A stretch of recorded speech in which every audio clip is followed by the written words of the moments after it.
Moscow and Kiev have escalated their use of long-range missiles after the United States gave Ukraine approval to use the weapons against Russia.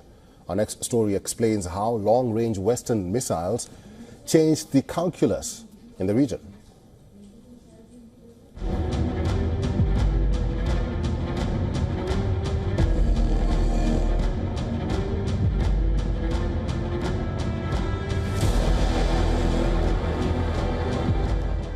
The battlefield is ablaze. Ukraine fires Western-supplied long-range missiles deep into Russian territory. Russia responds with a hypersonic strike on Dnipro using its deadly Oreshnik missile.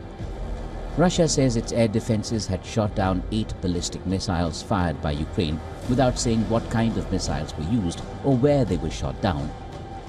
Each missile is dragging the conflict into dangerous new territory. Moscow says the Oreshnik missile isn't just fast, it's unstoppable. It flies at 10 times the speed of sound, carrying multiple warheads to strike separate targets, as seen in this grainy video. Well, I would say Putin had to somewhat pretend to escalate.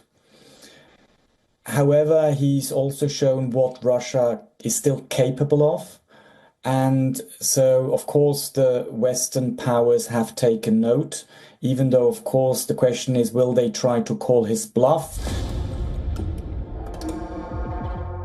More alarming still, Ukrainian intelligence suggests the Oreshnik, which means hazelnut tree, could strike deep into NATO territory, reaching Poland within 12 minutes and the UK within 20 minutes of launch.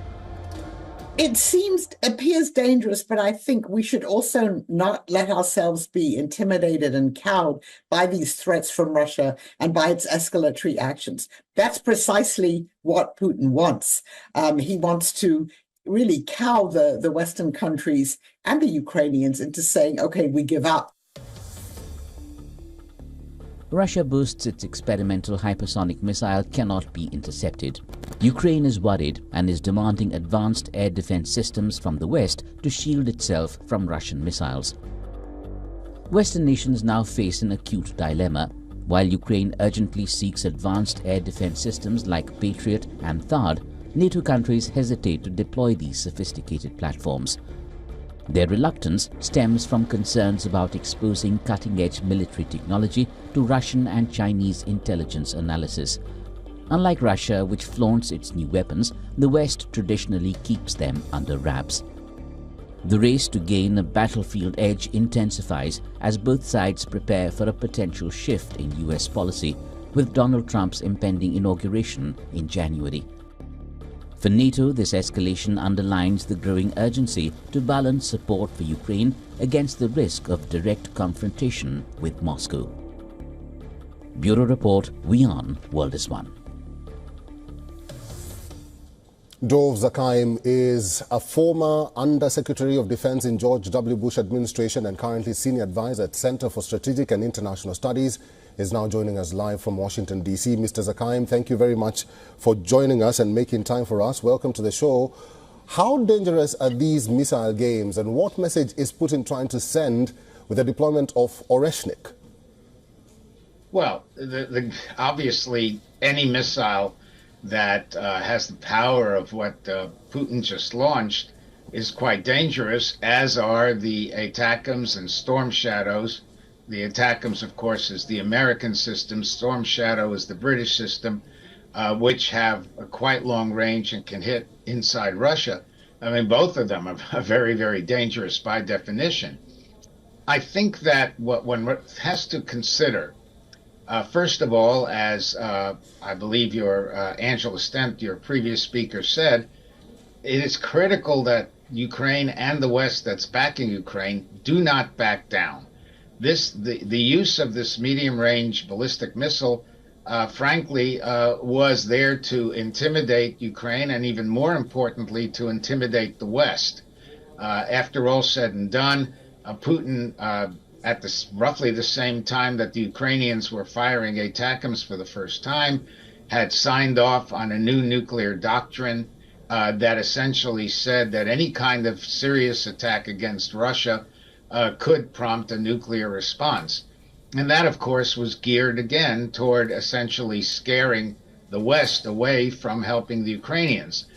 But at the end of the day, each time that the United States or its European allies have provided a new capability to Ukraine, the Russians have threatened nuclear response, and it has not happened. And I think Putin fully understands that should he launch any kind of nuclear response, he doesn't know where that might end. Still, it's terribly dangerous, no question about it. But I think both sides are sort of gaming how Mr. Trump might respond. And I'll give you one possibility. Mr. Trump clearly wants to settle this, and I don't doubt that he wants a Nobel Peace Prize for doing it. He could turn around to the Ukrainians and say, if you don't come to the negotiating table, I will not supply you. But at the same time, he could go to Putin and say, if you don't come to the negotiating table, I will supply the Ukrainians with every single thing they want. That might bring them together. So that's one scenario that I think one has to consider. It's not merely that Trump might walk away from Ukraine. And that's terribly important, particularly in the context we're now in, where there's a completely new level of missile exchanges that wasn't there before November. All right, Mr. Zakhaim, we'll have to leave it there. Thank you very much for your time. Dov Zakhaim is a former Undersecretary of Defense in George W. Bush administration and currently Senior Advisor at Center for Strategic and International Studies. Mr. Zakhaim, thank you. Thank you for having me. For all the latest news, download the WION app and subscribe to our YouTube channel.